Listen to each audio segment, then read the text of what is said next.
of Anna Podcasts. Today I, Ankita Poddar, And I, Jordan Pinto. will be hosting a podcast with a very esteemed guest, Lieutenant General Surendra Kulkarni. Welcome, sir. Allow me to introduce you. General Surendra Kulkarni has 5 decades of leadership experience. He served in the Indian Army for about 4 decades. Yes, I repeat, 4 decades. In recognition of his special contribution to the armed forces, he has been honored with as many as 8 awards. 4 of them commendation cards, the Vishisht Seva Medal twice, and Ati Vishisht Seva Medal, and finally, the highest peacetime Distinguished Service Award in the armed forces. Also, the Param Vishisht Seva Medal by the President of India. Parallel to his army career, Sir has also pursued his academic interests. He is an economics graduate from Fergusson College, Pune. He was a postgraduate UGC Merit Scholar before he joined the army. He has 4 master's degrees, including a master's in philosophy degree. He had the rare privilege to have represented the army abroad thrice on academic assignments. General Kulkarni is an alumni of Mayo College, which is an iconic school for about 150 years old. He served as the director from January 2015 for 9 years. On his watch, Mayo continued to maintain a fine balance between tradition and modernity. He has made a seamless transition into the field of education. He has painstakingly modernized the Mayo College approach to holistic education. He also has the rare ability to see the big picture and yet keep an eye on the minute details. Many of the teachers mentored by him are heading prestigious schools today. He still continues to be associated with many organizations as an advisor and mentor. It's truly a privilege to have you today with us, sir. Thank you. You have taken so long with the introduction. I hope that it's not the end of the podcast. Sir, having reflected on your remarkable journey defined by service, leadership, and unwavering commitment, we now arrive to the heart of today's discussion: discipline and its enduring significance in the modern world. In an era marked by relentless distractions, instant gratifications, and shifting priorities, discipline often appears to be a diminishing virtue. Sustained focus and consistency have become increasingly rare, and discipline is frequently misunderstood as mere restriction. In reality, however, it is the very force that fosters clarity, cultivates purpose, and ultimately enables true freedom. It stands as the bedrock of achievement, the silent architect of character, and the vital link between aspiration and accomplishment. Whether within the armed forces, academic institutions, or the fabric of our everyday lives, discipline continues to shape the trajectory of individual growth and success. Through this conversation, we seek to move beyond theory into the lived experiences, drawing from Lieutenant General Surendra Kulkarni's distinguished career to explore how discipline has evolved over time, what it truly demands in today's world, and how the younger generation can meaningfully cultivate it in an environment that constantly challenges its very essence. Now, you might think that we seem a little nervous, but then again, it's not every day that you sit next to a person as knowledgeable as him. So now, with your permission, sir, allow me to begin the podcast.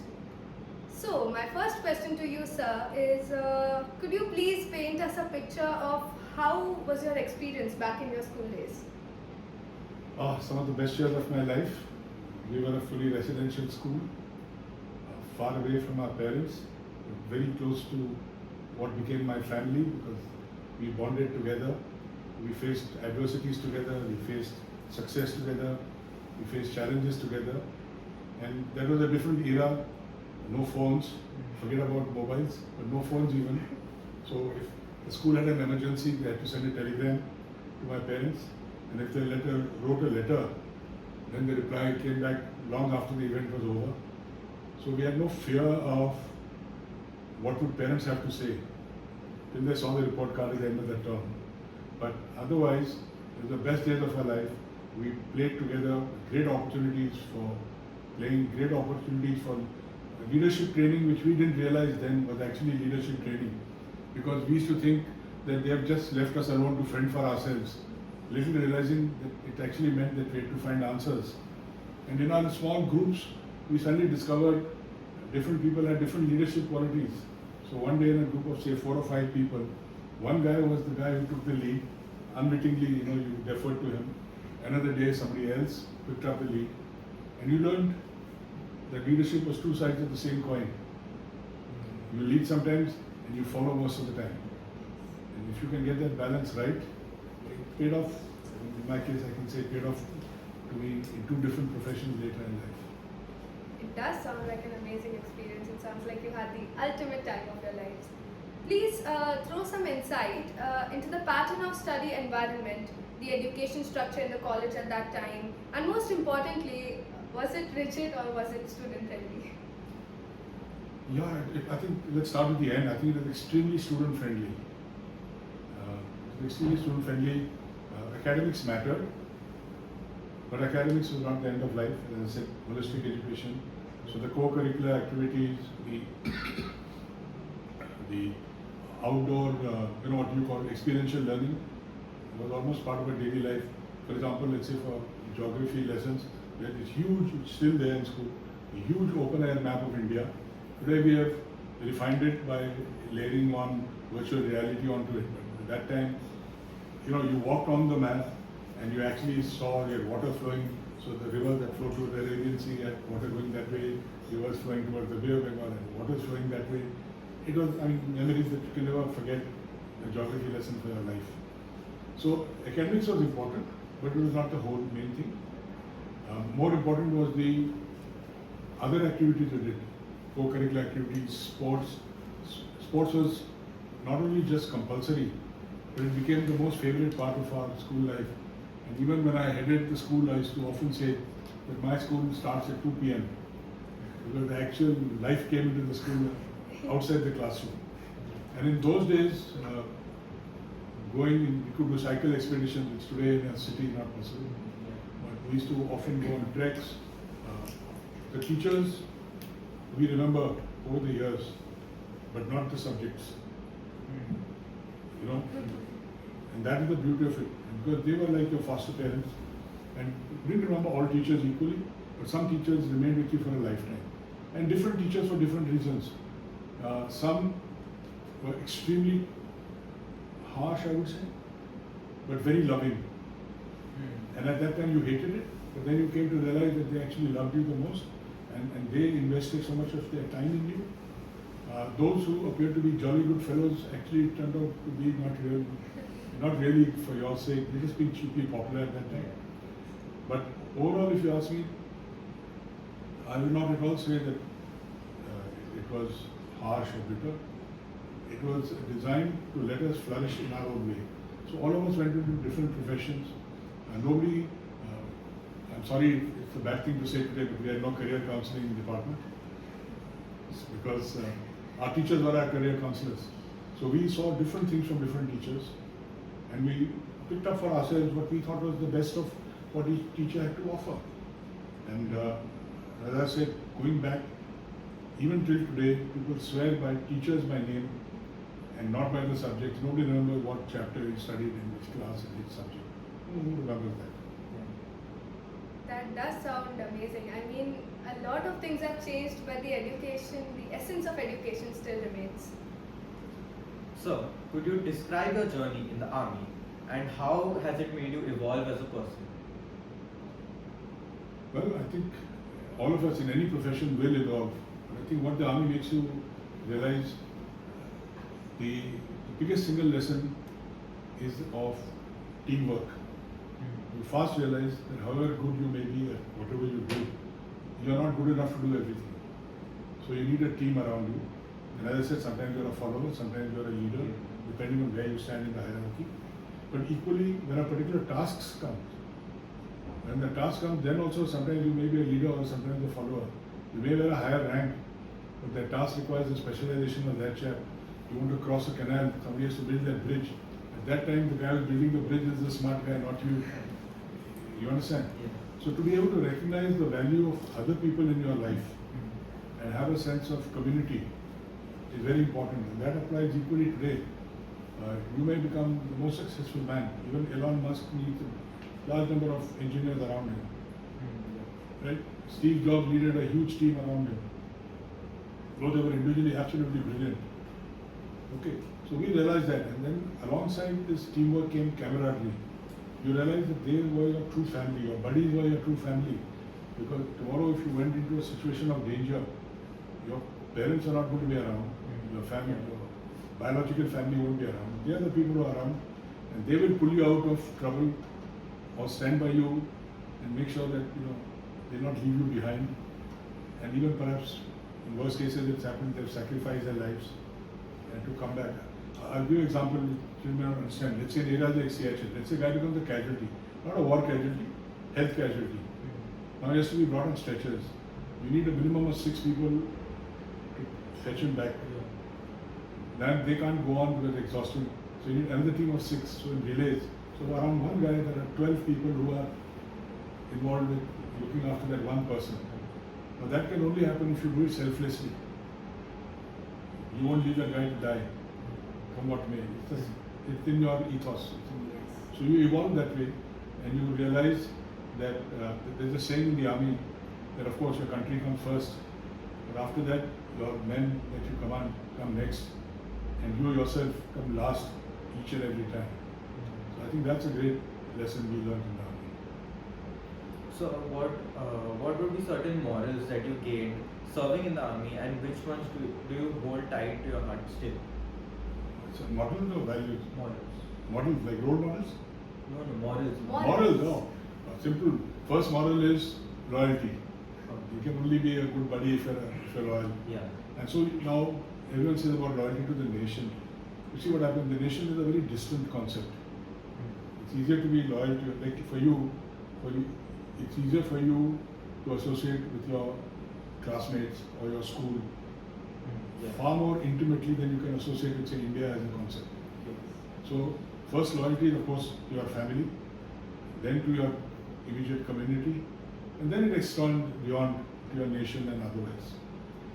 So loyalty is the first important model, right? The second important thing you must have is integrity, because integrity creates trust.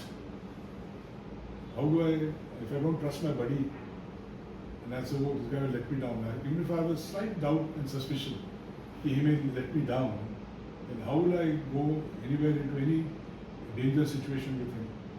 So integrity is needed, not only in terms of honesty integrity, but integrity in terms of trust. ये भरोसेमंद आदमी है कि नहीं है. Okay. And the third thing, which I was telling some parents this morning, is the most important virtue you must have is of gratitude. And gratitude and humility are, complementary things together. But you must have a sense of gratitude. You must be grateful. Every time you are in a tough situation, you must be grateful that I'm still alive. So you will find many chaps who are, say, wounded in battle, and the TV goes to interview them, and they are sounding very cheerful and positive. They are of course upset over the fact that they are wounded, but they are positive over the fact that they are still alive. Some of their comrades are not. See, so the sense of gratitude, and whatever you may achieve, you must have a sense of humility. Because whatever you achieve, others will achieve more. You can never say, I am the best, I am the greatest. You can call somebody the GOAT, but I can't say it to myself or to anybody else. See, you must be humble enough. So you see the Messi and all. I don't know if you have seen a particular video. They won a match in a penalty shootout.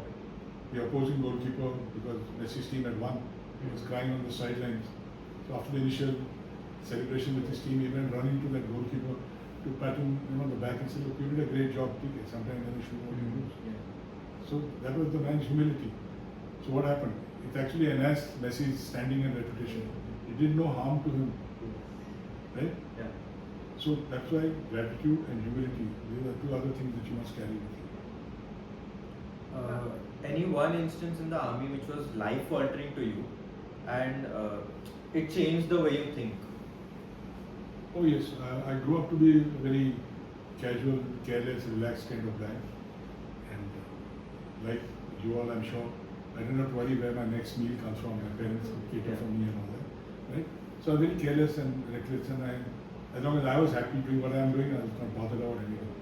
But then when you get command of troops, You suddenly realize you are responsible for everything for them. Forget about their life and death situation. Day to day, if a guy falls sick, somebody gets appendicitis, somebody lands up with jaundice, or his family member is unwell. You understand? You suddenly become responsible for other people's lives. So in the army they are saying, like, you have a liability. Let's say if you're in a company, you have a liability. The company fails, you have so much liability. But in the army you have a limitless liability. The liability extends up to the life of the person. It's limitless. So the day I realized that when you have command of troops, it's not about me anymore. It's them, as I said, them first and me last. Then that just changed my mindset throughout. And that sort of was the beacon along which you follow for all the activities that you do. So every time you think, what will be the impact on others? How will it impact them? Will it be beneficial for them or will it be harmful for them? Will my decisions put them at risk or keep them safe? So that changes the way you look at things every day. That was well said, sir. There were indeed some wonderful takeaways from this. In today's time, I believe it takes a lot for teenagers to, take the decision to give themselves up for the nation, let alone 4 decades of their life. So, what inspired you to do the same? And on that note, what message would you like for the youth to know and take into consideration while selecting a career pathway? Look, there are many alternate pathways. Wearing a uniform or joining the military is not the only way to serve the nation. In my case, at that point in time, it was a different era, I felt I could make a difference by joining the armed forces. Remember, when I joined the armed forces, this 1971 war was just over. In 10 years, we had fought 3 wars in 62, 65, 71. There was a need and feeling that, look, if you are good and you provide good leadership, maybe you can make a positive impact in the army and then therefore for the nation. But that's not the only way. Today, I was giving an example to one of your teachers today. Take a guy like Nandan Nelikani, who has made the Aadhaar card for you, let's say. Right? He has done a great service to the nation. So he's contributing to the nation. Your teachers are contributing to the nation. Your sportsmen are contributing to the nation. Right? Whoever is doing anything which is for the public good is contributing to the nation. So it's not necessary that you have to put on a uniform and then only you are doing something for the nation. So there are many, many ways. There are people who run NGOs who do fantastic work, to uplift people who are going through difficult circumstances in many ways. So serving the nation has multiple pathways. As long as I tell people, think big but act small. Like you see in this Miss World pageants and all, they say, I want to eradicate poverty in the world, but I don't want to see any child crying and sleeping. You can't solve the world's problems, but you can solve the problems of a few people. And if you get lucky, then you're scaling. These are like Jeff Bezos, like Amazon, you can do it for many people. But you can start small and do it for a few people. And if each of us did it for a few people, imagine in society, we would have done a lot of good work. So we can work for the nation in many, many ways. Wearing a uniform is one of them, yes, not the only way. I'm sure with that answer, all of us and all the students our age now know that you need not wear a uniform to serve the nation. All you need is to do anything that you do by heart. I'll tell you, today we keep getting cyber attacks. Suppose you get a smart guy who can give you a cyber defense system. He would have done a great service to the nation. So everything counts.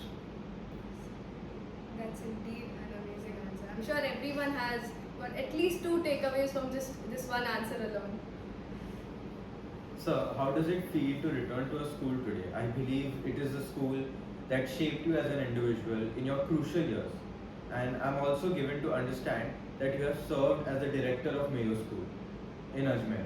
How was the experience? Has it changed or has it not? From the time that you studied and at the time that you were a director? Yeah, what?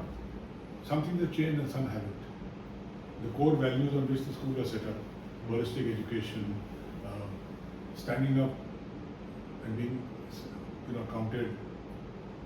Many of these things, like I'll tell you once, I don't know how many of you, there is a famous, there was a foodie show and a thing called Rocky and something. Rocky and there's a Mayur and Rocky, 2 guys You do a road show and a foodie show. They still do it.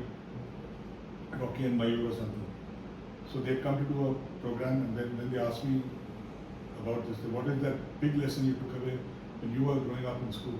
And I said our teachers taught us, and they wanted the answers in Hindi that time. So I told them, I said our teachers told us that आप अपना नेतृत्व दिखाओ, नेतागिरी मत दिखाओ. You understand? Yes, that's a powerful line. Right? Mm. Whereas today in the public life, very often you see netagiri all around you. So that was a big, big lesson. So some of the values that we were taught haven't changed, and they have not changed in the school till now. I didn't have to revive them or restore them; they were already there. What has changed is circumstances. We were set up as a school 150 years ago only for the loyalty of Rajasthan and other places. After independence, we became egalitarian. So people come from all walks of life. Then what has also changed is the standing of people in society.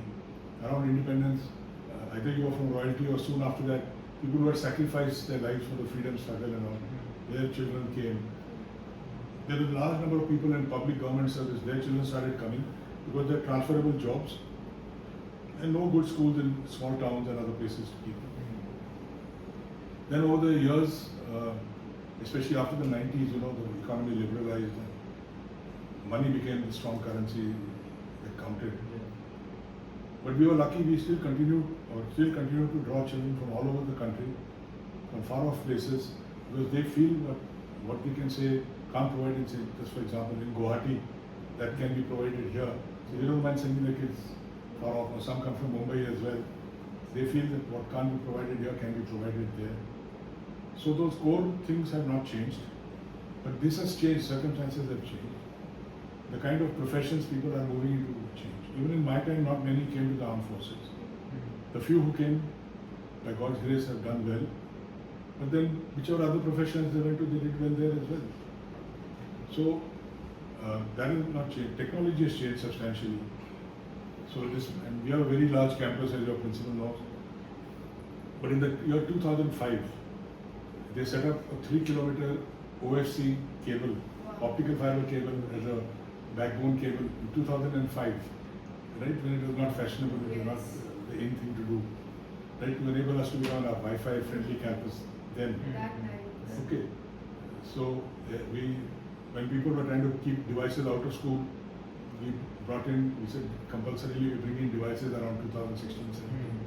When COVID came, then suddenly people woke up and said, it's the need of the hour. Yeah. You guys were quite ahead of time. I was telling ma'am, I said in 2019 we announced the launch of our first AI lab. Again, at that time it was not considered so. But that is the trend was going. So to that extent, what has changed in our school is that we've been able to pivot regularly with times or sometimes quite often in anticipation of times. Even in COVID, the steps we took, where we were a closed campus, sort of became a benchmark for many others to follow, both for the staff and for the safety of the students. And in a year and a half, I'm happy to report, we had no case inside the campus, 400 people living continuously. So it was luck, of course. We are not God, it is luck. But the fact is, steps were taken, and how should I say, the culture is that you have whoever is leading in whatever level has the freedom to come up and suggest and say, okay, I think this is what is emerging, let's give it a shot. Sometimes things fail, but the willingness to change, the willingness to adapt, the willingness to be open-minded, the times are moving along. Because for an old school like ours, the risk of being stuck with tradition is very high. So we do have traditions. For our ceremonial events, we wear those Jodhpuri coats and safas and all that. It's very glamorous. But those are only for ceremonial events. Okay. Otherwise, so we have, as you said in the introduction, both tradition and modernity in equal measure. And wherever one of the two needs more emphasis, we give it there. I must say that is a very refreshing answer, because it's not every day that you see colleges which are a perfect blend of tradition and modernity. So that takes me forward to my next question. What are the changes that you have seen in the current education system in comparison to your time, and do you think has it progressed And what changes do you plan on implementing yourself? See, the changes there are many. There is a lot of centralization of what they think is good education for you. So periodically, every some years they come up with a new education policy. They had one in 2020 as well. Now, which is good for the nation as a whole. When it comes to individual schools, every school has its own character. Right. So that it cannot be that one size fits all. Right. You get me? So for a suburb with 100 kilometers in Maharashtra from Mumbai, and in your school, you can't have the same model, the same yardsticks. So things differ. So there's a tendency to over-centralize, over this thing. For example, the very exam system, and again I was talking to ma'am today, there is so much of centralized control on how the exam will be conducted, supervision of the exam. So what's happening is, and I don't blame the government or the central agencies, because there has been this culture of misusing or cheating and mass cheating in some cases. Yes. So, but to catch one thief, they are making everyone appear to be a thief. So they are imposing strict norms, even in places where there would be nobody would want to cheat or nobody wants to encourage cheating, but they have the same norms. It's like saying because you have murders in society, then everybody is a suspected murderer. Right. It's like that. Then standardization of curricula and how it's implemented. You can standardize curricula fine, but then the standards can vary. For example, in certain areas where schools are not progressive, teachers are told, okay, this is the lesson plan, this is what you will teach, end of it. If I give you a paragraph and I say, okay, what are your thoughts on it? On the same paragraph, you will have different thoughts, you will have different thoughts.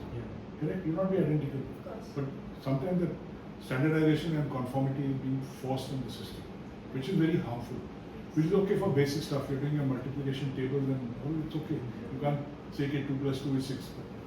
But otherwise, every teacher has their own genius. So they're taking this out of the education system. As I told you, we remember our teachers, not the subjects. Because each teacher had their own style and genius of putting across what they wanted. The learning outcomes are not changing, they're the same. So that's one big change. The other is that the number of subjects that have increased are many, and everything is got interconnected in the world. So the basic way of teaching has to be completely interdisciplinary.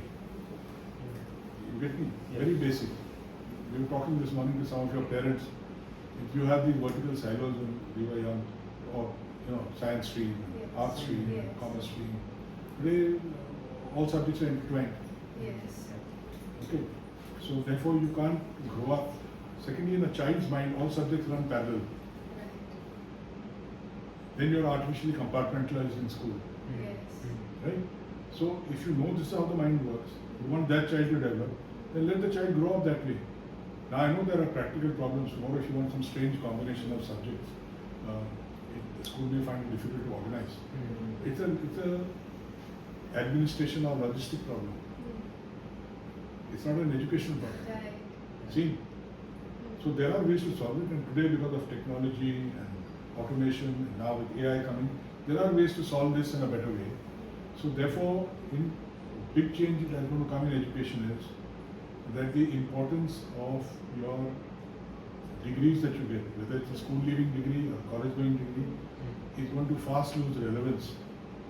Because if you don't combine knowledge and skills together, earlier it was said that when you're in school, you focus on your knowledge, and skills will come when you start working. Yes. True. Right? Like I said, we were lucky we were given holistic education Yes. from day one. That was the concept of the school. But in most places, academics, school में अभी पढ़ाई करो, बाद में काम करेंगे. Today times have changed. So you could be leaving school ready to take up a job, or a company may find you more valuable than a guy with a BSc or a BA degree. Right. So that's the big change coming. So the nature of schools is going to change.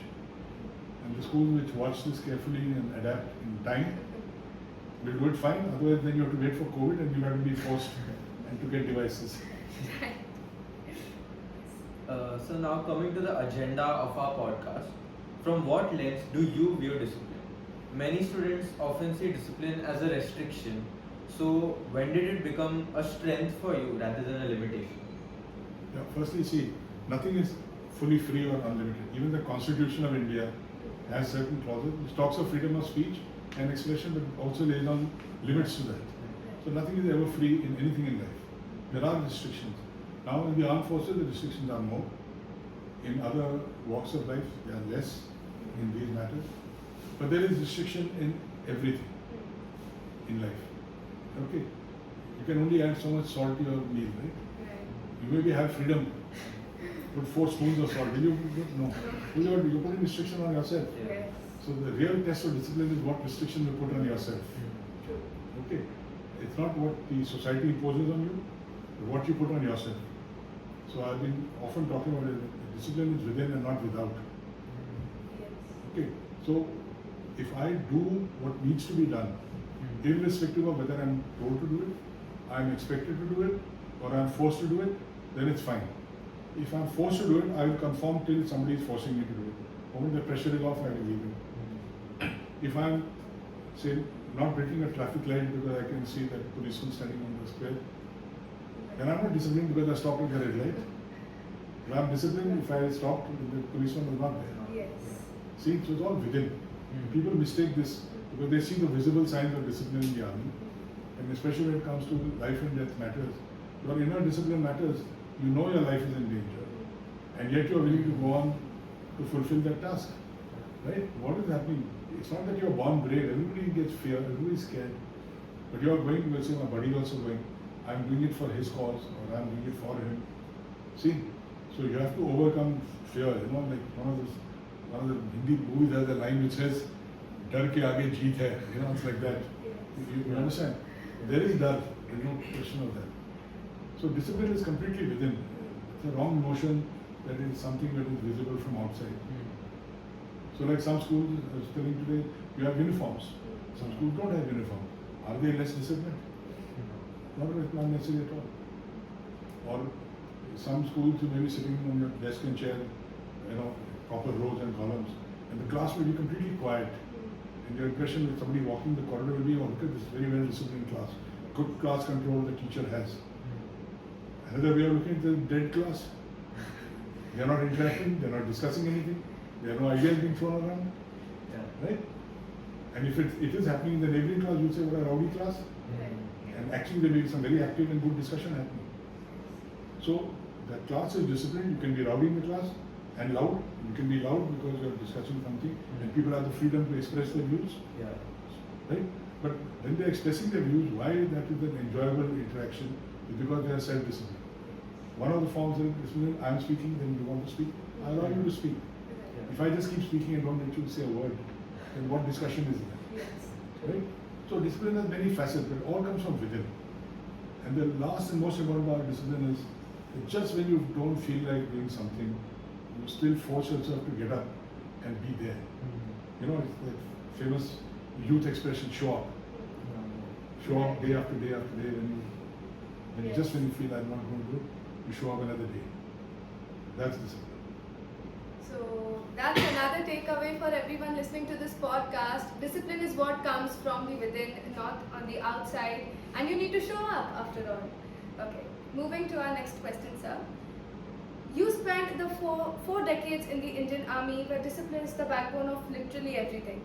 Did you witness a moment in your service time with the armed forces when discipline changed the outcome of a critical situation? Yes, definitely. In fact, on a rolling basis, if these, many of you would have seen movies about the Kargil War and other places. If it wasn't for discipline, which mad person will go climbing on a vertical hill and trying to knock an enemy out?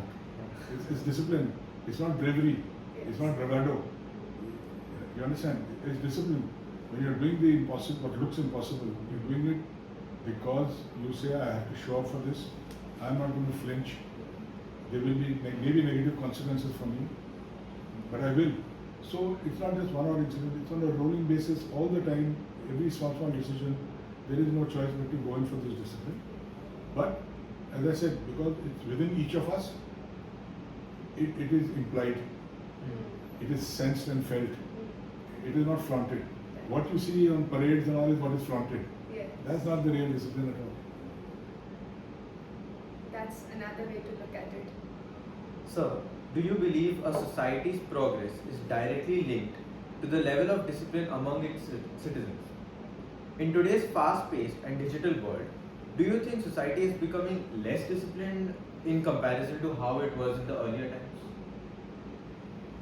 We'll come to this lesson more part. I'll give you two examples. In World War II, Japan and Germany were defeated, Yeah. right? And so was Italy. There were three people on one side. Now the nature of the German and Japanese people was to be highly disciplined as a society. So you saw 20 years after the war, they bounced back. And at one point in time, Germany and Japan were the leading economies of the world, Yes. right? Italy, on the other hand, went into turmoil. I mean, by our standards, it's a progressive nation, but it was never in the same league as Japan or Germany or USA or whatever, right? On the other hand, the USA had a lot of an individualistic streak. You know, their famous thing in the Constitution talks of life, liberty, and the pursuit of happiness. Highly individualistic society. Now again, they have done very well. They've been the leading nation for many years. So they're also disciplined. Are you suggesting to me that Elon Musk is not disciplined? Are you suggesting Bill Gates is not disciplined? Or Sundar Pichai is not disciplined? Even at that level, they have a very tough life to follow. Okay? And through them, their organizations they work for, or Tim Cook of Apple, you think he's not disciplined? They're all fine examples of where you can go to exceptional leadership. But behind it, discipline is not what makes them succeed. Right? Discipline is a necessary condition. You know, there are things called as necessary and sufficient conditions. Discipline is a necessary condition, but it's not a sufficient condition. Every guy who is disciplined won't become an Elon Musk. Right. You understand? But to become Elon Musk, if you're not disciplined, no chance whatsoever. Or if you want to become, say, a Virat Kohli, right? Or you become a Messi, or you want to become any such thing, they will never be possible unless you have the discipline. Then, of course, beyond that is talent and other things. But that's a necessary condition only, not a sufficient condition. So the success in the armed forces comes from, does not come from discipline, but it's built on discipline. Wow, sir. I must say, indeed, it was a very thought-provoking answer, which now takes me to the question which I think most of us want you to, are waiting for you to answer. What are some misconceptions that students have about discipline when they hear it in the context of the military? Yeah, they feel that there's too much of conformity, there's too much of rigidity, there's too much of obedience and following rules. And I think the present generation is more expressive. All generations didn't like to be obedient, but they were not expressive or they suppressed their feelings. Today's generation is not going to suppress that feeling. So when they associate discipline with obedience, then there's a clash in their minds. Right? But if you associate discipline, as I said, a condition, the basic condition around which you can build on success, then it's no more a hindrance. But then some people see restrictions in different forms, the visible forms. For example, there may be this thing on the kind of haircuts you keep. You want to keep a certain different kind of haircut. You feel it's a restriction for you, right? But then you take an actor, for example. Tomorrow you're Hrithik Roshan, taking part in the movie Laksh about the war. So for that movie, he has a haircut.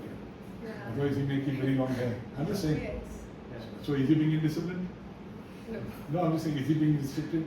No, because he's doing it by choice. The problem arises when you have a sense of choice.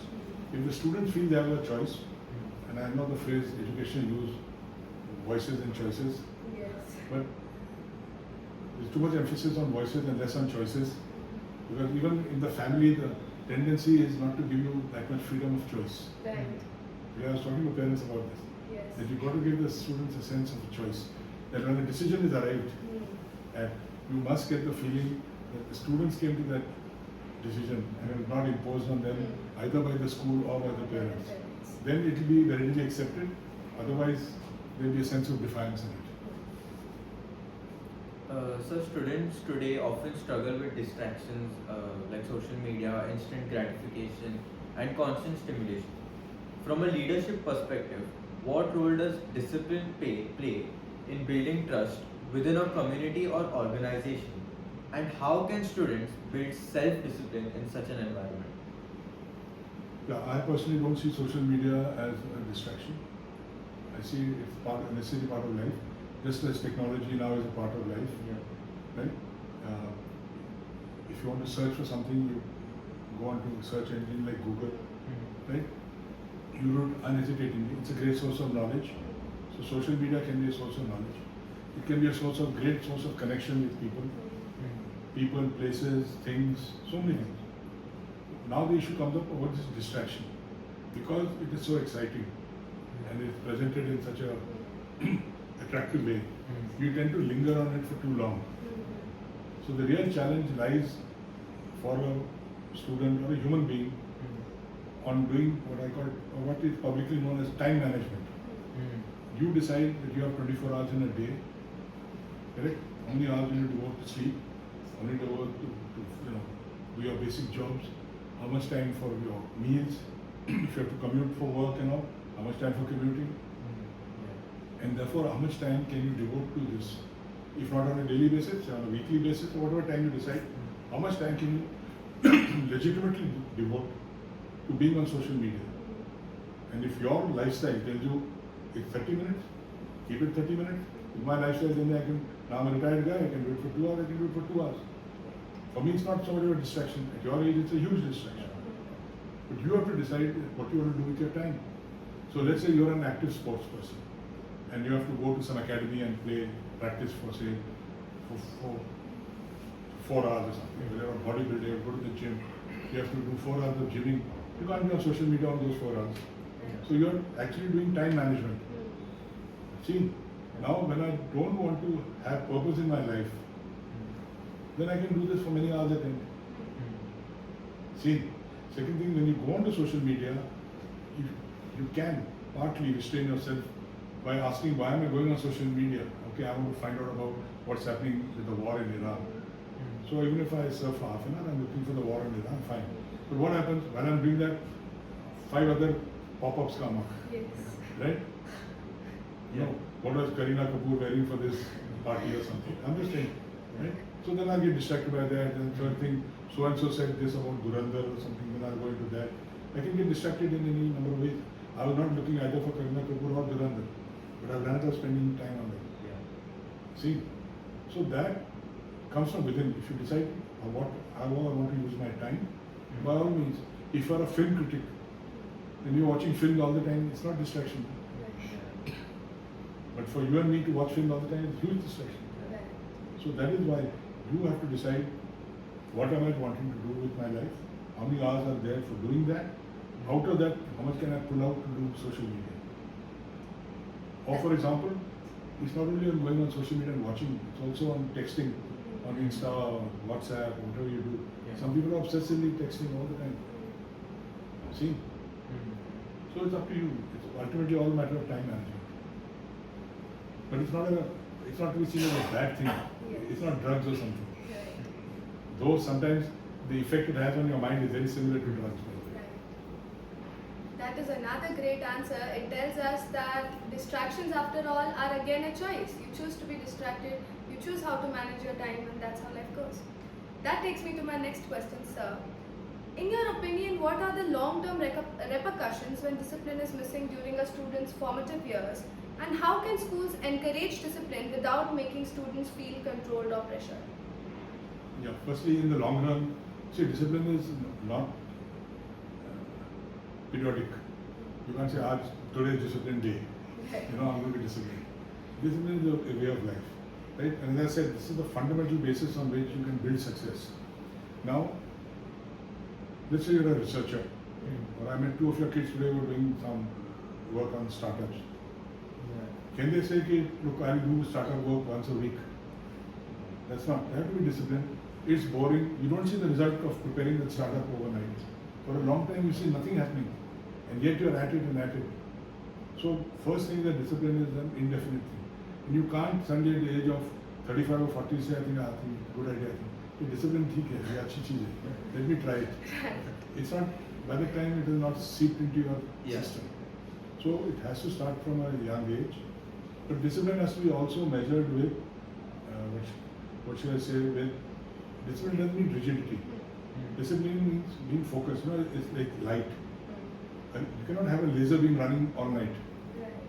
For some time you can focus the light, create a laser beam, then you got to let go, it again diffuses. The same way, you cannot have this running 24/7 obsessive thing.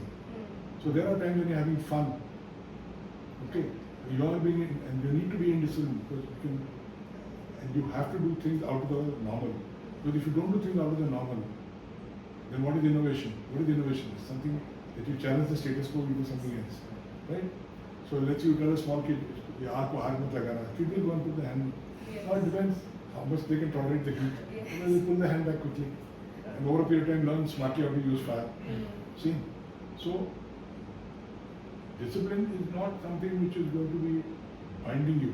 It's more like a platform you are traveling on, right? You can always step off the ramp when you want, and step back again, but you have to get used to walking on the ramp from day one. You can't jump onto the ramp in middle age.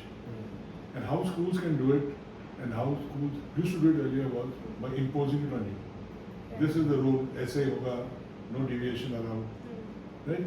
Today, students have to be told or explained or made to understand that look, those who are disciplined are benefiting.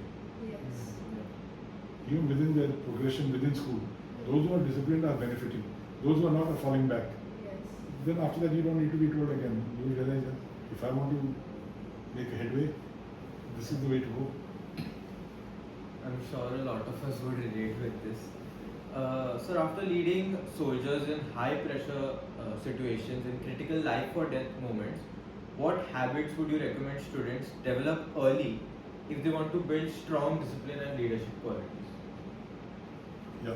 First and foremost, as I said, a sense of understanding teamwork. That you are not good enough on your own for everything. I'll tell you a very small thing. You just stumble and get hurt in a young age. First thing what comes out of your mouth mostly is "ma," right? So you're dependent on somebody else for everything all the time. The faster you realize it, the better. Whom you are more dependent on changes with years. So initially it could be your family, later on it could be your friends, then it could be your colleagues at work. That can change, but you are always dependent on somebody else. Now, when you are dependent on somebody else, you have to give something of yourself also. You can't only have your way or the highway, right? So you are actually disciplining yourself. You are right. I'm having a discussion with you. If you want to ask me a question, I can't just keep speaking endlessly. I have to give you a chance to ask me questions. That's also a form of discipline. To show consideration for others, to work in a community, to work in a group. Okay.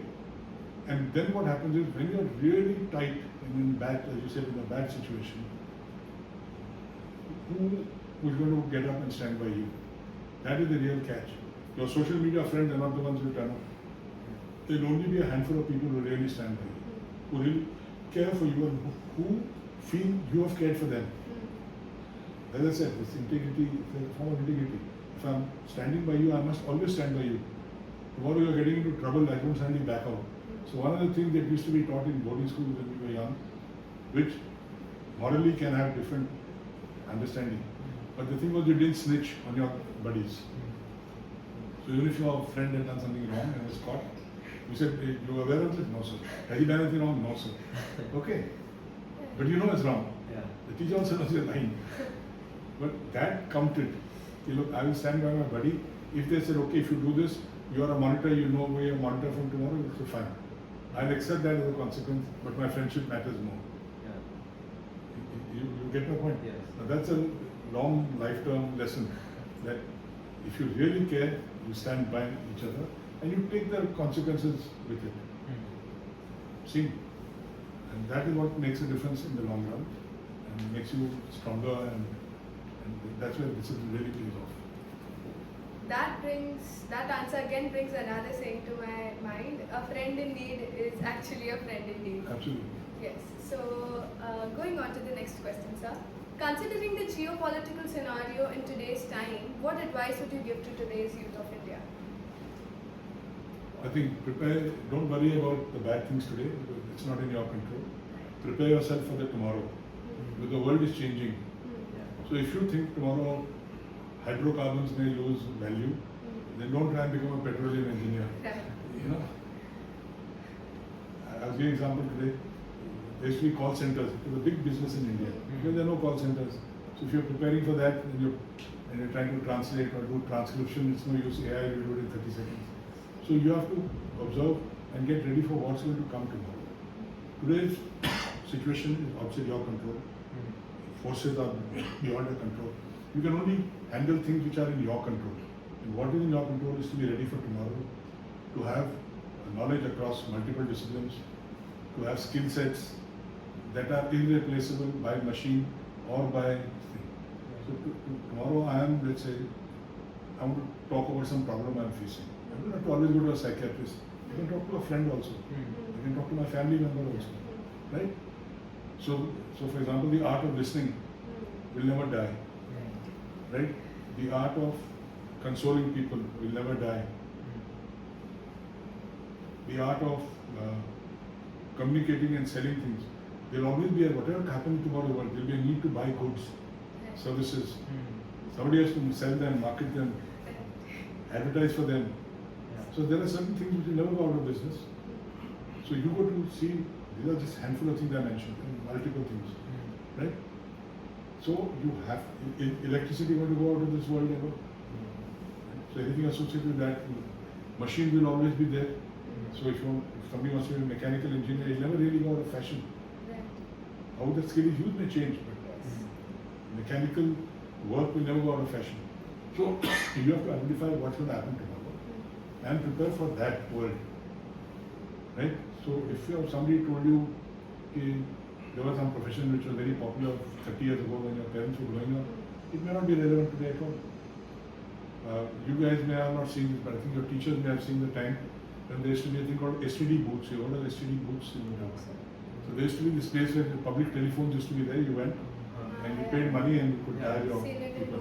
Okay, it was a very paying business for low educated people. Today they vanished because of these smartphones and all that. See, so if anybody says that bada hoke STD booth ka business chalauga, he had it. So you have to think, prepare for tomorrow. And some skills are universal; they'll never go. And those is what we must concentrate on. Right. So, sir, at last, after 40 years in service and a lifetime of leadership, how would you define true discipline in one sentence? See how your mother behaved when you were young. Did she ever step back and say, I'm not up to it? I was talking about showing up. Was there any circumstance, morning, evening, night, that your mother didn't show up for you? No. That's discipline. And don't go by what looks like visible discipline in uniform and other things. Think of one instance when your mother ditched you. Can't think of any. It's an open challenge to anybody. Right? So that's discipline. Was that taught to her? And before getting married, she was going to sign qualification, you have a certificate in family discipline. No. So that's why I said right from childhood it has to build up that you will give up everything of yourself for somebody else. It's not sacrifice. It's discipline combined with a sense of responsibility. Wow. So, I would love to carry this on for hours, but at last we must take this to an end. So, there is a famous saying that an hour spent in the company of a truly wise person is worth more than reading 1,000 books. Today we have lived that reality and we have only one person to thank for this extraordinary experience. Lieutenant General, thank you so much for being here with us today. Your profound insights have given us an entirely new lens through which to view discipline, and I'm certain that everyone listening to this podcast will walk away feeling just as moved as we are. We have conducted many wonderful interviews here at Anna Podcast, but this is a truly historic first for us. It is an absolute privilege to share this space with an elite personality of your stature. Someone who has dedicated over 40 years, yes, again I repeat, 40 years of his life to fiercely serving our nation, and who now continues the noble pursuit by serving as a dean, educating and shaping the youth of tomorrow. As IB students, we often fall into the trap of viewing discipline merely as a survival tactic, a way to manage our heavy coursework, meet endless deadlines, and get through the week. But today, you have completely renewed our perspective. You have inspired us to see discipline not merely as a restriction, but as a lifelong anchor.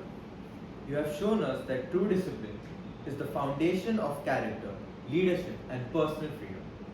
Thank you, General, for your decades of service, your unwavering dedication to our country, and for sharing your invaluable wisdom with us today. Thank you very much. A pleasure being with you.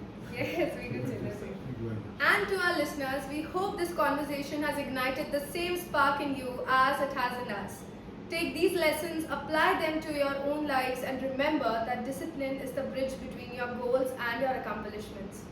Thank you for tuning in. With that, this is Ankita Poddar And Jordan Pinto. signing off. Jai Hind. Yeah. Thank you. Thank you, sir. Thank you, sir.